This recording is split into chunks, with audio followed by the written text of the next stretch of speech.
In the Otherkin community, it has been a very long-running thing that gatekeeping of other people's identities has been an issue, going as far as to assume that certain kintypes as having to be trolls and excluding them on first impression. You're right about that, and I think it's something that a lot of us have experienced and can relate to. Especially considering that a lot more of us have kin types that are considered quote unquote out of the norm than one might think, you know? Hello there, my name is Polybius, and I am a Robotkin, as well as a fictionkin, that type being Superman of all things. And my name's Jasper. I'm Robotkin as well, specifically an android and fictionkin, or as I prefer, fictherian. I'm an Alolan Marowak. In my many years in the Otherkin community, which I spent off and on in hiding at first, I tried out a large number of different types, simply trying to fit in with my peers. Where I awakened was an odd place, where fictionkin were in fact the norm, and I was given a lot of very confused misinformation, such as being told that I couldn't be such and such character because I was a different race or sexuality than the community headcanons of them being, as though I can simply choose what my fictotypes are. This was a very harsh conundrum for me at that age, and it set me up to not be taken seriously when I tried to branch out to other websites. I'm not going to name which ones they were because I don't actually remember. But in a place that was mostly populated by real-world animals and elves, I simply didn't look the part. I saw myself in the mirror and felt that I looked ridiculous. Even the Otherkin wiki itself said that Robotkin could not exist because they couldn't have a soul. And it still actually says that. That scared me away. This would lead me to go on looking more into Robotkin, as I hadn't seen them outside of my old boundaries. Said boundaries had gotten stranger and stranger, and I don't know if they have been invaded by trolls or not, but I no longer could recognize them as my own. I completely dropped from social media for a few years, aside from Telegram chats anyway, for fear of rejection. And in that time, it only became yet clearer I was really a robot. I was also definitely Superman. The memories were all just too clear. But who then would take me seriously? Well, see, I'm a bit fresher into the community, having joined in May 2016, so by the time this convention happens, it'll have been 5 years for me. When I first scoped about the community, I landed on the Otherkin subreddit. I was a bit unaware of much of anything about Otherkinity, and was definitely met with resistance. An android walking into the subreddit in 2016, which was a fair bit more strict than it is now, for better or for worse, was a fair lot out of place. I settled into a forum known as Community during what I consider its best days, and things went a bit more smoothly there, even if I was still met with some resistance. I hung around there in some small Discord servers and was left to figure myself out. The resistance I did face really only increased as I started questioning being fiction kind. I questioned being Metaton Neo in summer of 2016 and then realized that wasn't the case. Then in September 2016, Alola Marowak's design was teased, and telling by the intro, you know how that went for me. I went through a heavy bit of doubt on that from others on top of my own self doubt. And even had a couple of years where I refused to refer to myself as a Marowak and instead identified as a theriomythic, vaguely fire oriented reptile. It honestly wasn't until about a year ago that I was comfortable with the idea of being a Pokemon.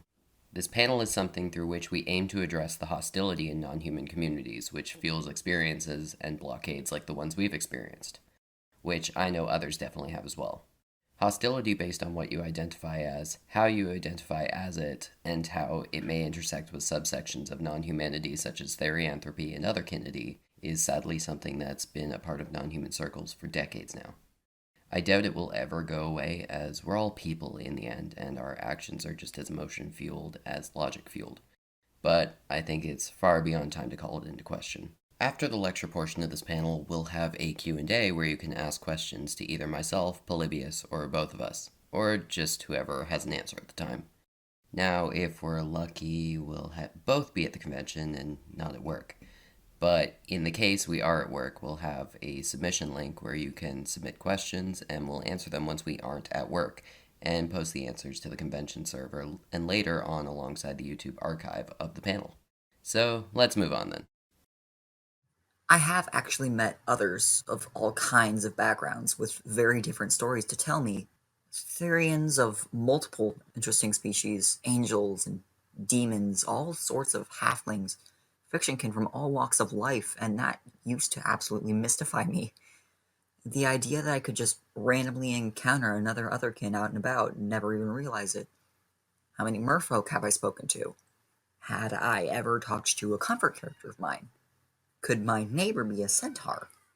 Certainly seeing just how big the non-human communities are and how many different people with different kintypes, stereotypes, and fictotypes there are can be a big surprise. It gets even wilder when you start meeting local people online or meet people outside the internet who then turn out to be non-human as well. Coming from a Torontoite who's had both happen, of course. It's also interesting seeing how the heavier restrictions you find in some online community spaces dissolve when you're face to face with a person, and one of you may or may not have a non human identity the other holds doubt towards.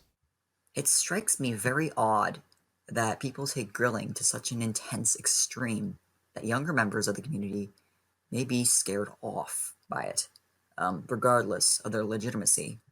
See, grilling is something that I've got a bit of experience with, and I've honestly been both a perpetrator of it in the past as well as a victim of it. Of course, I met it on the Otherkin subreddit, which was a whole time to deal with. I've also faced it in Discord servers, even among friends in the community.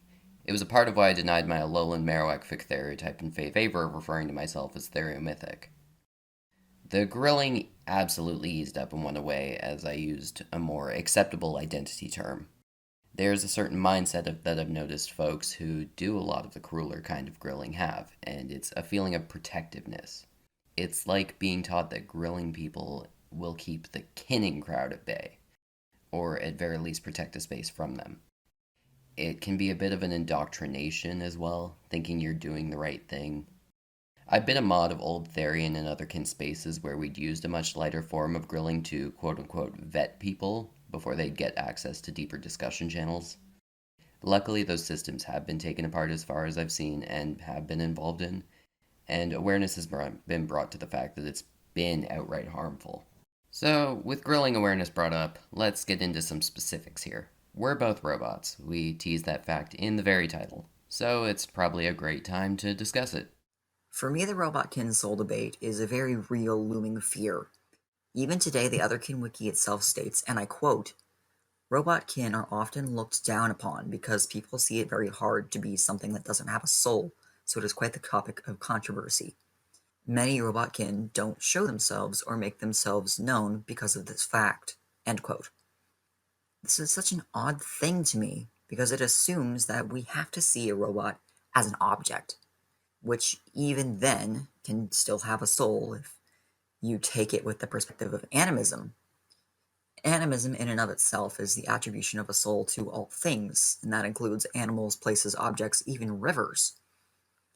This definition, originally proposed by Sir Edward Burnett Taylor, a renowned anthropologist in the 19th century, describes a concept older than perhaps even modern man, and this continues into other fields of thought. Robotics, psychology, transhumanism. Have you ever heard of the Turing test, the Chinese room? Have you ever realized how much artificial intelligence actually understands, learns, and interacts with biological life every day? I absolutely hear you on that one. There's this separation from quote unquote real life and quote unquote machine or AI life that is not only flawed in our world's modern reality, but especially so when considering the realms of possibility that many people recall and identify with in the Otherkin community. It can be a time trying to get people to hear out the various realms of spirituality and philosophy that could lend a soul to a machine. I've had people insist all machinekin identity must be entirely psychological, when I've met so many spiritual machine kind, and even consider my android identity to have spawned from a mix of spiritual and psychological factors. Whatever you consider a soul to be, you might be gripping onto the concept of what it is far too closely if you think an entity is barred from having one. I end up needing to present philosophy to some people to explain various ways in which a robot could have a spirit, because for many folks, animism just isn't enough to satiate their gatekeeping. Of course, I'm no animist myself. I have very specific belief in how machines, fictional entities, and such have spiritual life. But hey, if that is how you experience life and existence, I'm not one to tell you it's wrong. I promise you there's absolutely wilder things in the world than a robot with a soul. Though I, of course, could be biased, being a robot with a soul and all that. Robots have been seen in media have a very clear understanding and personality. There is no question here if they count as people or not by the concept of personhood. Now, personhood is not the same thing as being human. Some humans may not count as people, and some people may not be human. And this is a harder distinction than one might imagine it to be. You would think of C-3PO as a person, you would think of Baymax as a person. You as a viewer care about how they feel and what dialogue they carry. And this is a fabled concept known as strong AI. A machine cannot possess strong AI in the real world until it possesses what we would consider to be a human-like consciousness. Real-world technology can only handle so much, making it weak AI. Yes, even if it's Watson, who was an IBM supercomputer, who won on Jeopardy! Look that up, that's true. Find it on YouTube.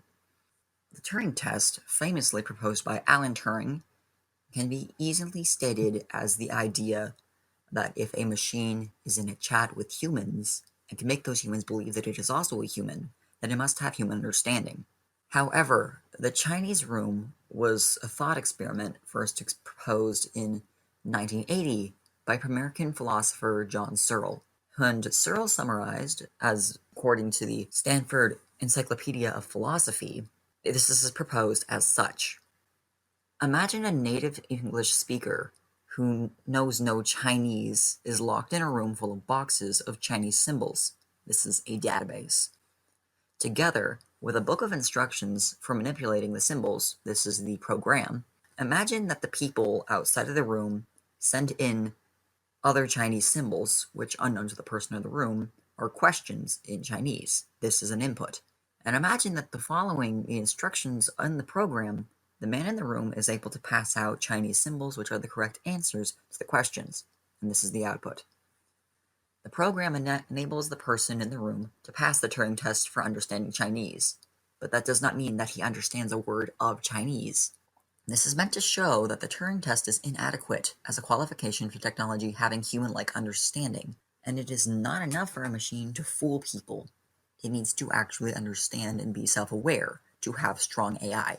Perhaps even stranger, though, is the fact that machines seem to learn in a way that we cannot in fact understand. People cannot teach an algorithm how to, at random, teach itself to walk, tell images that cannot possibly even be seen apart, how to write its own stories in music, and how to paint a human face.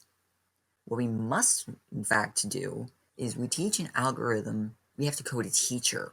So the teacher has an answer sheet and a near infinite number of students who have to figure out the right answers. And by a process that humans cannot explain or code themselves, student algorithms that get the most wrong answer are disposed of, while group after group of codes consistently get more and more of those answers correct. And this all seems entirely random in theory, and makes absolutely no sense, but in practice it actually works. In fact, it happens all the time. That's what you're doing when you answer a CAPTCHA test. You are teaching a student bot, which requires that you click certain squares, which contain whatever subject they are being taught about. And this actually helps them learn to recognize them in the future. How can we possibly argue that our Robotkin cannot possess a soul, when many other groups have been fighting on this exact same subject for as long as they already have? Why have we accepted that practice as acceptable? That's the point I'm trying to make here. And of course, all this just falls into the spiritual realm, though it's definitely relevant and important even outside of spiritual context, as I've met folks who seem to be both psychological Otherkin or Therians, but still clung to the idea that because a robot, quote-unquote, isn't alive and doesn't have a soul, then you can't be one. I tend to attribute my otherkinity to both spiritual and psychological causes, but even I can smell the spiritual elitism absolutely dripping off of that whole argument. But even with the sole argument aside, there's still resistance to be met from even the most psychologically minded of other kind. If you're an android or a robot, as goes for many more of the niche and uncommon kintypes, I'm sure many folks who aren't even machines can relate quite well to the experience of hostility and resistance to the simple statement of, I am X. And so that leads into another axis to this as well, which I find heavily fuels blockades people may face in communicating their non-human experiences. That axes being subsections of the community between things such as otherkind, fictionkind, and therianthropy, and what identities are allowed to fit into each subsection. Earlier, theriomythic was brought up, which is a time of its own. For context, the therianthropy community ties back to the 1990s, which can be viewed on House of Chimera's A Timeline of the Therianthrope Community, which I will link in the reference notes. As far back as can be told, mythical creatures were included into the therianthrope community, with people identifying as were-dragons and other such entities. The split of therianthropes as earthen animals and theriomythic people seemed to happen in the Therian wilderness threads of the early 2000s, much later than the 90s. A lot of it seemed like a pushback against the otherkind community, with threads popping up holding therianthropes to a higher level of legitimacy. The split of therianthrope, specifically meaning earthen animal, has been criticized heavily, as if you ask me it should be. And so now fast forward to modern day issues within the therianthrope community, meeting fictionkind with hostility and with an inability to understand another's experience. Even the most animalistic of fictionkind. I personally met it as an issue, being a canon divergent to Lowland Marowak, who swings between being a fantasy creature working fire and spirit, and being just a feral lizard running on pure wild instinct. And I was certainly not the only one who met the issue as well, as intra-community blockades caused animal-identifying fictionkind to struggle even to use terms such as theriomythic. In my case, I, as brought up before, identified with the term theriomythic while being in denial about being a Pokemon, as it summarized my spectrum of experiences quite well. But after admitting to myself that yes, I am what I am, continuing to use the term became a struggle to avoid upsetting folks who may feel possessive of the therio part of the term. This became a struggle that multiple people voiced experiencing, and from that discussion spawned the coining of the term fictherian by Dosky, a fictherian who identifies as the Indoraptor from the Jurassic Park series. It stands to reason that I would not really qualify as a fictherian, as Kryptonians are a fictional species that is particularly humanoid in nature. I would simply just be fictionkin, as you might imagine. But it becomes a weird little dance I have to do. I have so many interesting parallel experiences here I have in common with elvenkind, divinekin, alienkin, and even sometimes plantkin. Seriously, I derive my power from the sun. It's like alien photosynthesis. It is simply that I look human. I talk like a human, I act like a human. All that wrapped up in a ton of superpowers and the world's dumbest looking red underwear and a blue spandex combo. Most people don't take me seriously up front for that. And why would they? I don't blame them. I feel like there are probably a lot of humanoid fictionkin who can relate to that. But for a fictherian, I am to understand things end up being a bit more hairy. Am I right in that conclusion? Oh, it can definitely be a bit hairy, no pun intended, though I think there's spectrums at play, and it can be difficult for humanoid-identified fictionkind as well, bringing up your experiences with parallels to other groups of non-humans.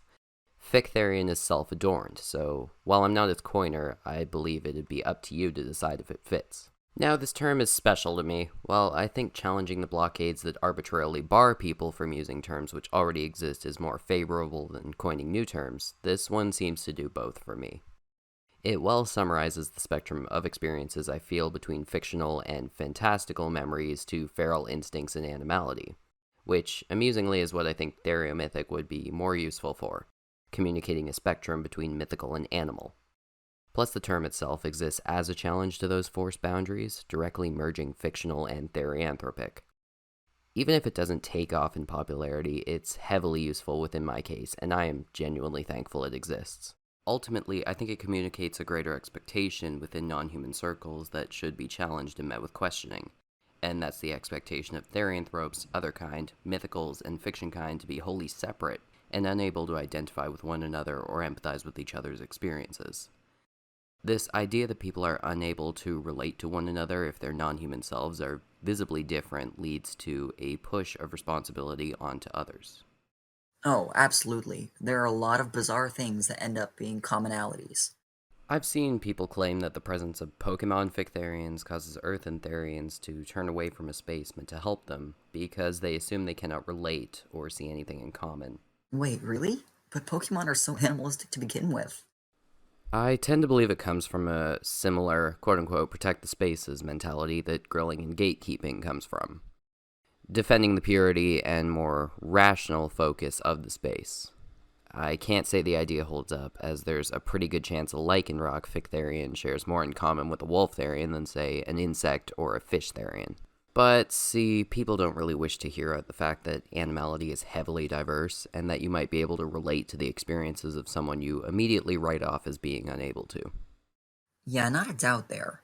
I find that I am often regarded as not being able to relate to any sort of animality at all, when the reality is that I am not a human. I am an alien, and I come with my own whole other level of instinct, and having to learn how to control my powers at all times just to fit in with that human society. Anybody who has read a Superman comic before can tell you that I didn't have a father figure to teach me how to do any of that. And I had to figure it out on my own, with human parents who struggled to understand me, as loving and supportive as they were. It would not be until my adulthood that I ever even found any of the hologram records that my Kryptonian father left for me to find way down in the Arctic. The mentality of harsh separation adds onto the blockades people may experience in sharing what they feel integrally, as well as from learning about the complicated facets of their own non-humanity. Non-human identity is something I find far too complicated and multifaceted to enforce with rigid boundaries between the quote-unquote categories. Simplifying a kintype to a specific box in order to make it fit in seems to only shave the edges off of one's experiences, rather than embracing them. And pressuring people to do so only fuels the force that pushes certain non-human identities and folks with less common or more odd senses of self off to the margins. I often go as toward it as being too alien to be human, and too human to be alien. I simply don't fit into pre-made boxes, and I'm quite sure most people in the greater community don't either. I don't find I fit well into the boxes either, honestly. I benefit from discussion in therianthrope spaces that talk about feral nature, as well as spaces where discussion of spirituality and fantasy are welcome. What might be relatable to more strict therianthropes about me one moment can at times evaporate when I bring up relation to the more magical and fictional aspects of me as well. The idea that these things cancel each other out makes things extremely difficult, and that's just with regards to my experience as a Marowak. Once we get into discussion of my android side, which is similar to your experience as Superman being completely not human, but written off as quote-unquote too human, the water gets even murkier. It's for that reason I try to stress that non-human is less of one axis of looking at humanity from, and more a lot of different axes, including animality. Hell, even animality itself has so many different axes, bringing back to how a wolf therianthrope will have a different relationship with humanity than a fish or an insect, yet both are experiencing non-humanity. Trying to sort all these into set rigid boxes reads to me as impossible, and only serves to cause so many non-humans to fall through the cracks between them. And so that concludes the panel, navigating the Otherkin community with two robots. I'm sure hoping that got a few points across. I know I've been aching to summarize, and I expect Polybius has been as well. So let's get into our closing Q&A session. Like I said before, if all goes to luck, both Polybius and I may be present in the chat right now to answer your questions. If we are, let's signal our presence now, in which case fire away with your questions and we'll respond to them. Now if not, should one or both of us be busy, I'm very likely at work during this con unfortunately, then you'll see a link to a Google form to submit questions linked alongside to the reference notes by whoever's been hosting this panel for us. You can fill out the form as many times as you have questions, and when Polybius and I are free, we'll compile a big document with all the questions and answers to them, which will be shared with Othercon in the following few days, as well as be archived with the video recording of the convention's YouTube. Anyways, that's all for now, folks. Happy Sunday, and I hope it's been a fun convention for all. Jasper out.